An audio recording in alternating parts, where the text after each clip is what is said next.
Hello friends, ఈరోజు నేను మా ఇంట్లో అంటికాయ కూర ప్రిపేర్ చేశాను. ఎలా ప్రిపేర్ చేయాలో చూపిస్తున్నాను, చూసేద్దామా మరి ఫ్రెండ్స్.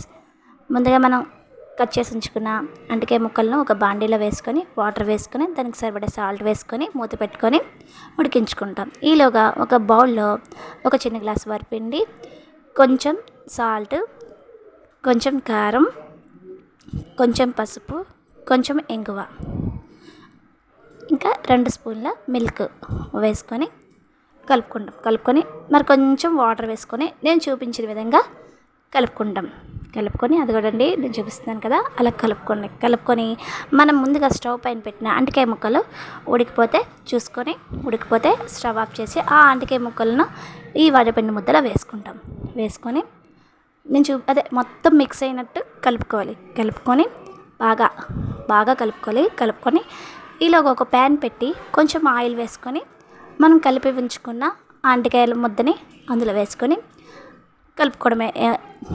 అవునండోయ్, ఒక 2 or 3 minutes కలుపుకుంటే చాలు, ఎక్కువసేపు అక్కర్లేదు. అంతే, స్టవ్ ఆఫ్ చేసేయడమే, రెడీ. మీరు ట్రై చేయండి, ఎలా ఉందో కామెంట్ చేయండి. Please like and subscribe.